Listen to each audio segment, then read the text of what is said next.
बिस्मिल्लाहिर्रहमानिर्रहीम। नाज़रीन, मैं हूँ इशफाक सुरैय। बल्दियात के जहाँ पर बात की जा रही है कि बल्दियाती इदारों की बात की जा रही है कि क्या उनकी कारकर्दगी है, क्या उनके मसाइल हैं, क्या उनके वसाइल हैं, इन तमाम चीज़ों को हम हाईलाइट कर रहे हैं और कोशिश कर रहे हैं कि तमाम यूनियन कौंसल स्टैंडर्ड्स की हैं, तमाम को उसको देखा जाए, उनके मसाइल को भी देखा जाए, उनके वसाइल को भी देखा जाए।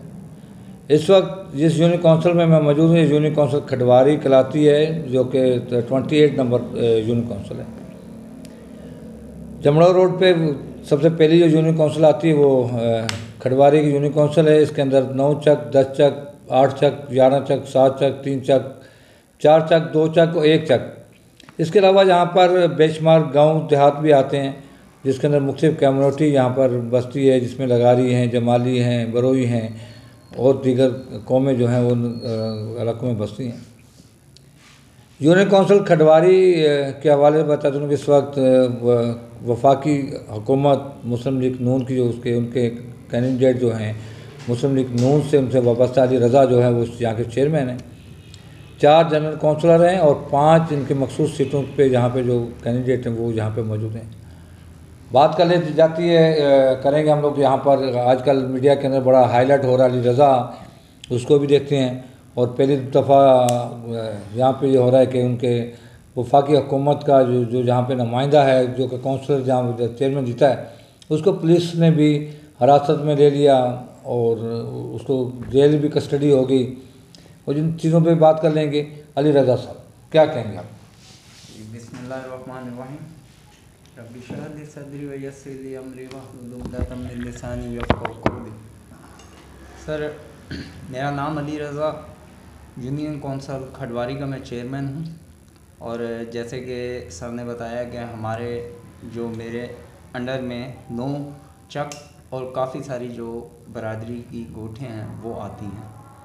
इस टाइम जो हमारे मसाइल वगैरह तो बहुत हैं, इसके जो बजट हमें मिल रहा है सिंध गवर्नमेंट की तरफ से, उसके अंदर रह के हम हल करने की आवाम की भरपूर कोशिश कर रहे हैं और आवाम की उम्मीदों पर पूरा उतरने की भरपूर कोशिश कर रहे हैं। जैसे कि मेरी आला क़यादत की तरफ से जो हमें इंस्ट्रक्शंस मिली हुई हैं कि हमने आवाम के मसाइल को पहले नंबर पे, पहली तरजीहात पे हल करना है, वो पूरी हम कोशिश कर रहे हैं। जैसे लोगों को हैंड पंप्स वगैरह दे रहे हैं, ड्रेनेज सिस्टम की सफाई वगैरह पे जो हम लोग लगे हुए हैं, स्ट्रीट लाइट्स वगैरह हैं उन पे कोशिश कर रहे हैं।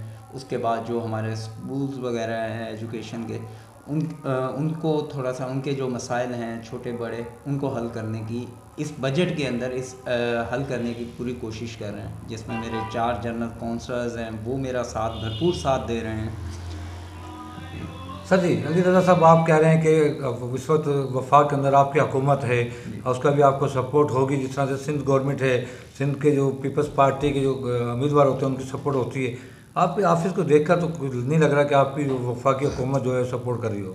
सर, आप बजा फरमा रहे हैं। वफाकी हुकूमत को हमने लिखा भी है काफ़ी दफ़ा। जो हमारे यहाँ के लोकल रहनुमा हैं मलक इम्तियाज़ साहब, उनको भी बोला गया है कि भाई वफाक में हमारी बात की जाए, मियाँ मोहम्मद शहबाज शरीफ से जो हमारे मसाइल हैं उनको हाईलाइट किया जाए, ठीक है। लेकिन हम इस टाइम पीपल्स पार्टी की कोलिशन गवर्नमेंट में भी हैं, पीपल्स पार्टी वाले भी हमें सपोर्ट कर रहे हैं। उनके जैसे काउंसलर्स हैं, 3 जनरल काउंसलर हैं, वो भरपूर तरीके से हम आवाम के मसाइल हल करने की कोशिश कर रहे हैं। ये जो आप बिल्डिंग की खस्ता हालत देख रहे हैं, ये हमने लोकल बॉडीज़ डिपार्टमेंट को भी लिखा है कि भाई क्योंकि हमारे पास जो बजट है वो एक लिमिटेड है। उनमें हमने गवर्नमेंट के मुलाजिम जो हमारे पास हैं, जैसे क्लर्क हैं, सेक्रेटरीज वगैरह हैं, उनकी सैलरीज भी हमने पे करनी होती हैं, तो वो एक लिमिटेड आ जाता है। इस वजह से इस बिल्डिंग की रिपेयरिंग जितनी मेरे से हो चुकी थी, जब मैं यहाँ पे मैंने हलफ लेके अपने टेन्योर शुरू किया है, तो जो रिपेयरिंग थी छोटी मोटी वो मैंने करवाई है। लेकिन जो अभी अगर आप ये बिल्डिंग की पूरी खस्ता हालत को देख सकते हैं तो वो इस बजट में नामुमकिन है। वो लोकल बॉडीज़ को लिखा है, इंशाल्लाह वो भी हमारी मदद ज़ाहिर है कि जब भी हुकूमत होती है, पीपल्स पार्टी या मियाँ साहब की हुकूमत रही है, कोई भी यहाँ पे सिंध के अंदर कोई मसले मसाइल हुए हैं, बड़ा सपोर्ट किया उन्होंने वहाँ पे पंजाब हुकूमत की जानिब से। कभी आपने मरीम नवाज से इस सिलसिले में बात की है कि आपको यहाँ पे सपोर्ट किया जाए, क्योंकि कम्युनिटी आपकी यहाँ पे सिर्फ एक ही तरह की रहती है? सर, हमने काफ़ी दफ़ा मरीम नवाज़ मैम को भी लिखा भी है। अभी ये जो मेरे ऊपर जो एक फेक झूठे केसेस बनाए गए हैं, पहले एक एफआईआर हुई, फिर दूसरी एफआईआर हुई, तो मेरी आला क़यादत मेरे साथ थी। मैं उनका शुक्रिया अदा भी करूँगा क्योंकि जिस तरीके से उन्होंने हैंडल किया है, काफ़ी हद तक मामलात को हल करने की कोशिश की है। ज़ाहिर बात है यहाँ पे लोकल हैं, यहाँ पे कुछ और भी जमात वगैरह हैं, लेकिन मेरी आला क़यादत मेरे साथ। अच्छा, ज़ाहिर है कि इस वक्त आप यहाँ के नुमाइंदे हैं, पूरे इस कम्युनिटी के नुमाइंदे हैं, चेयरमैन हैं, ज़ाहिर है आप लोकल हैं। पुलिस आपको उठा के लेगी, पुलिस ने आपको क्या प्रोटोकॉल नहीं दिया, आपको आपकी सुनी नहीं उसने, क्यों, क्या हुआ? सर जैसे कि आप ये पुलिस वाला मामला कह रहे हैं, तो ये बात हमारी भी समझ से बाहर थी। मैं अपने ऑफिस में बैठा हुआ था, पोलियो की एक मीटिंग थी, उसके अंदर थे हम लोग। एक पुलिस वाला आया है, आई थिंक वो उनका जो छोटा मुंशी है, उन्होंने मेरे से एक तो जो मिसलीड मेरे को किया है कि भाई आपके वहाँ पे कज़न वगैरह बैठे हुए हैं, आप वहाँ पे आएँ। उसके बाद पोलियो की मीटिंग को आपने छोड़ दिया? सर क्योंकि पुलिस का प्रेशर इतना था, वो मेरे साथ इस तरीके से आए हैं कि जैसे हम कोई धाड़ियाँ मार के आए हैं या कच्चे के डाकू हूँ मैं। हाँ। इस लिहाज से वो मेरे पास आए थे। अच्छा। ज़ाहिर बात है गवर्नमेंट है, हमने उनके साथ कोऑपरेट करना पड़ा। गवर्नमेंट जो है वो ज़ाहिर है पोलियो को उम्मीद दे रही है जी। पुलिस ने आपको पोलियो को उम्मीद देने के बजाय आपको पिक किया। सर उन्होंने मेरे को पिक किया, मेरे को मिसलीड किया कि आपके कज़नों का जो फैसला हुआ था, जिन्होंने आपके बड़ों ने करवाया था, हाजी यासन साहब ने, वो भी आए हुए हैं। अच्छा। इस तरीके से मेरे को मिसलीड करके वो मेरे को वहाँ पे, क्योंकि मैं तो सिचुएशन नहीं जान रहा था कि आगे क्या सिचुएशन है।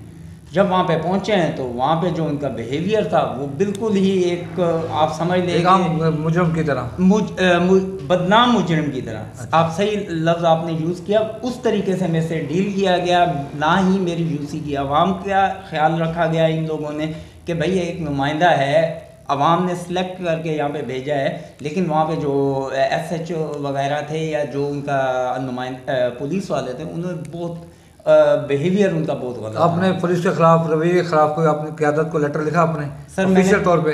ऑफिशियल तौर पे मैंने अपनी क़यादत को, जो सिंध के सदर हैं बशीर मेमन साहब, उनको भी इतला की। मैंने लोकल जो नुमाइंदे हैं उनको रिटर्न में दिया या वैसे ही इतला? नहीं, रिटर्न में भी मैंने भेजा हुआ है। ठीक है, आला क़यादत को फाद शेख हैं, फाद हैं वज़ीर आज़म के कोऑर्डिनेटर यूथ विंग के, उनको भी लिखा हुआ है। ठीक है, सदर हैं जो हमारे ज़िले के, उनको भी लिखा हुआ है कि भाई मेरे साथ यहाँ पे जो इन लोगों ने मिसलीड किया, किस बिहाफ पे किया है, हमारी समझ से बालातर है। ज़ाहिर है कि यहाँ पे आप अकेले तो नुमाइंदे नहीं हैं जी। यहाँ पे तो 73 यूनियन काउंसिलें हैं, यहाँ पे टाउन कमेटियाँ हैं, म्यूनसिपल कमेटियाँ हैं। आपके अलावा कभी किसी के साथ पुलिस ने इस तरह ज्यादती की है? नहीं सर, हमारे तो सुनने में अभी तक ऐसा नहीं आया। देखें, जैसे सिंध असम्बली में या सूबाई असम्बली में एक प्रोटोकॉल होता है कि आपने स्पीकर साहिबा को लिखना होता है या स्पीकर साहब को लिखना होता है, उसके बाद आपके निकलते हैं वारंट, उनकी इजाज़त से होता है। ऐसा कोई भी नहीं तो आपके एरिया में आपको अथॉरिटी है, आपके एरिया में मंशियात नहीं चलेगी, आप उसके चेयरमैन हैं, कितने अपने मंशियात के यहाँ पे कंप्लेंट की है पुलिस के खिलाफ? कितने की है? जी जी सर, जो आप ये मंशियात की बात कर रहे हैं, पुलिस इस चीज़ में अभी हम कंप्लेन, जैसे AC साहब के, आप तो अख्तियार है ना आपको? जी, AC साहब के डायरेक्ट हमें हुक्म थे कि हमें बताया जाए। सर जैसे जहाँ पे हम 3 चक में बैठे हुए हैं, यहाँ पे भी हमें अभी जो हमने इंक्वायरीज़ की हैं, जो हमने लोकल जो आप कह लें कि जो लोगों को से मालूम किया है, उन सब से मालूम किया है कि भाई कौन कौन इन्वॉल्व हैं। हाँ। वो इंशाल्लाह हमने AC साहब को लिखा भी है, उन पुलिस वालों का भी एरिया में मंशा चल रही है? आपके एरिया में मंशा चल रही नहीं चल रही? सर हमारे एरिया में भरपूर तरीके से चल रही। फिर आपने उसकी कितनी पुलिस के खिलाफ? सर हाँ, देखें, AC साहब ने हमें ये इंस्ट्रक्शन दी थी कि अगर आप किसी का नाम भी लेते हैं या बताते हैं तो वो एक राज में रखा जाएगा।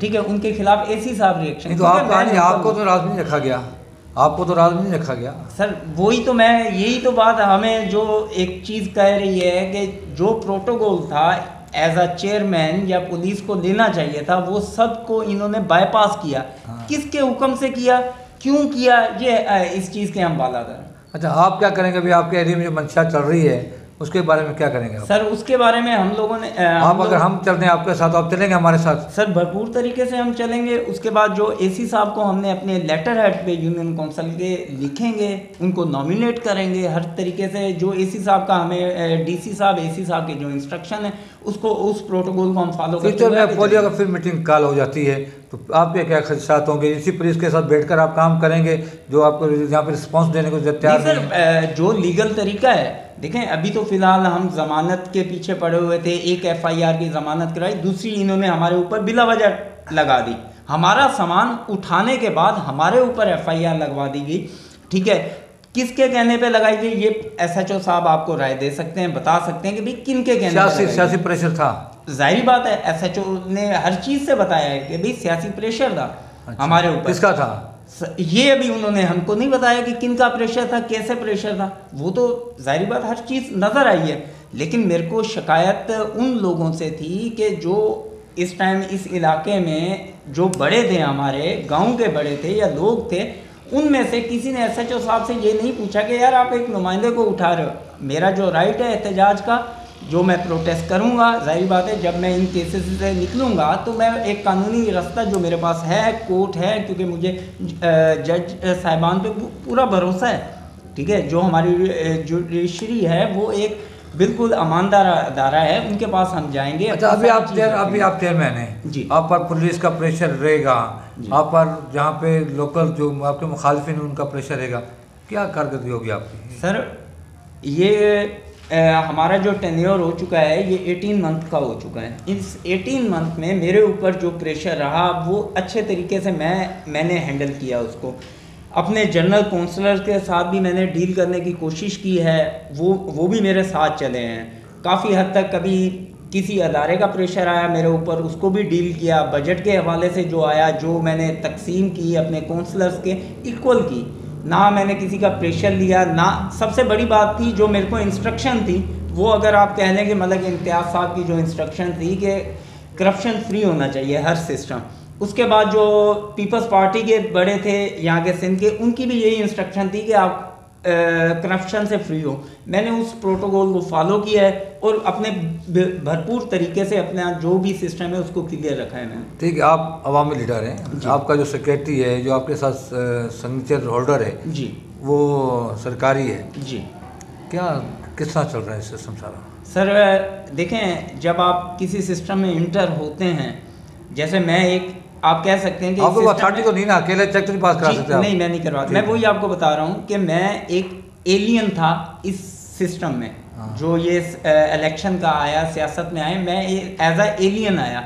लेकिन जो मेरे सेक्रेटरी साहब थे नूर हसन बरोई साहब, मेरे जो क्लर्क है, हेड क्लर्क नईम टालपुर साहब, उसके बाद दूसरे हेड क्लर्क हैं, इन लोगों ने मेरे को इस सिस्टम को समझाने की भरपूर कोशिश की। उनके कहने के मुताबिक मैं चल भी रहा हूँ, आगे भी चलते रहेंगे। जो भी उनका सरकारी जो सिस्टम है, जैसे कमीशन का नहीं, सारे कर रहे हैं आप? कमीशन वाली जो आप बात कर रहे हैं ये तो अलग चीज़ हो जाती है, लेकिन जो प्रोटोकॉल वो समझाते हैं कि सर बिल ऐसे पास कर रहे हैं। नहीं, इसके बगैर साफ पास नहीं होंगे। मैं जैसे पहले नुमाइंदे थे उस तरीके से तो हूँ नहीं। मैं BArch इंजीनियर हूँ, बैचलर ऑफ आर्किटेक्चर मैंने मेहरान यूनिवर्सिटी से की हुई है। अगर कोई भी डॉक्यूमेंट्स मेरे पास आता है तो मेरे को पता होता है कि इस पे क्या लिखा हुआ है, भले वो इंग्लिश में हो या उर्दू में हो।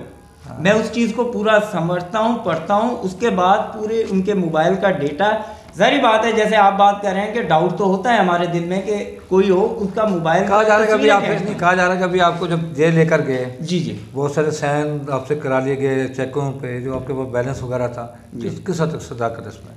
सर अगर आप लोग मुझे ये कहते हैं कि देखें अदारे बैठे हुए हैं, मैं बैंक स्टेटमेंट अपनी शो करवा सकता हूँ अकाउंट। कुछ इसमें है सदाकत या नहीं है? नहीं, इसमें कोई सदाकत नहीं है। प्रेशर तो था आप पे ना? किस चीज़ का? चेकों पे साइन करने का? नहीं, मेरे ऊपर कोई प्रेशर नहीं था। अच्छा। मेरे ऊपर कोई प्रेशर नहीं था। मेरे काउंसलर्स मेरे साथ शाना बशाना खड़े कर रहे थे, भले वो पीपल्स पार्टी के हों या नून लीग के हों। ठीक है, दोनों काउंसलर मेरे साथ थे। उसके बाद क्योंकि गलत हुआ था, ठीक है, जो चेक वगैरह के साइन या अकाउंट्स वगैरह वो हर तरफ क्लियर है। कहीं पे भी मेरे काउंसलर्स ने थोड़ा सा उनको मिसलीड किया गया, उन्होंने कहा कि भाई खा गया चेयरमैन, ये हो गया। जब उनको हमने डिटेल दी, हर चीज़ दी, बाकायदा बैंक लेके गए, उनको बताया भाई ये चीज़ पड़ी हुई है सामने, क्योंकि खाने वाली जो आदत थी वो हमें है नहीं। अच्छा ठीक है, अब फंड्स आपके पास जो हैं, इस फंड्स के अंदर आपके पास 9 से ज़्यादा बड़े चक्के हैं जी। आपके जो जहाँ पे कम्युनिटी है वो आपसे ज़्यादा पढ़ी लिखी है बेशक, ठीक है, किस तरह से इनको फंड्स के अंदर मुतमिन करेंगे आप? सर जैसे अभी हम लोगों ने पहले जो सब ने बैठ के मीटिंग की, अपने पास इजलास किया, उसमें ये डिसाइड हम लोगों ने किया कि हम लोगों ने फ़ंड्स को डिवाइड कैसे करना है। सबसे बड़ी बात फार्मूला आपने तय किया, ठीक है। डिवाइड कैसे करना है कि भाई यहाँ पे हमारे पास ज़मींदार तबका ज़्यादा है, एग्रीकल्चर ज़्यादा है, उनके लिए हैंड पंप्स वगैरह, नूरियाँ वगैरह हमने बजट में रखी। उसके बाद जैसे हमारे गांव हैं, हमारे गांव जो हैं उनके लिए हमने स्ट्रीट लाइट्स रखी। ये अगर हम कहें कि ये सोलर प्लेट्स या बैटरीज वगैरह, उनसे हमने थोड़ा सा अवॉइड इस वजह से किया क्योंकि वो एक ज़ात के लिए हो जाता। लेकिन जो हम ये स्ट्रीट लाइट्स वगैरह के लिए या हैंड पंप के लिए आए हैं, और हैंड पंप्स भी जो हमने दिए हैं वो स्कूल्स में ज़्यादा दिए हैं, कब्रिस्तान में हमने लगाए हैं। उसके बाद जो बिल्कुल गरीब जो नहीं कर सकते थे, बाकायदा हमने जो बोरिंग थी वो भी हमने यूनियन काउंसिल से ही करवा के उन लोगों को दी हुई है। अपनी कारकर्दगी 18 महीने की कारकर्दगी से किस हद तक मुतमिन हैं? सर मैं अपनी पूरी आप ये कह लें कि मैं 70% अपनी कारकर्दगी से मुतमिन हूँ। 30% इस वजह से नहीं हूँ कि कुछ जगह पे आके मेरे इख्तियारात, मेरी जैसे मेरे कौंसलर्स वगैरह हैं, वहाँ पे आके जो चीज़ हम सोच रहे हैं वो 30% हम वो चीज़ पूरी नहीं कर पा रहे। ठीक है, नून लीग से आपका ताल्लुक है जी, वफाक में हुकूमत है जी, आप खुद एजुकेटेड हैं जी, आपके ख़त किताबत के बावजूद भी जी, आपसे वो क़यादत आपसे रब्ता नहीं कर रही, पुलिस का प्रेशर आप पर है, आने वाले दिनों में मज़ीद बढ़ सकता है, सियासी प्रेशर बढ़ सकता है। जी।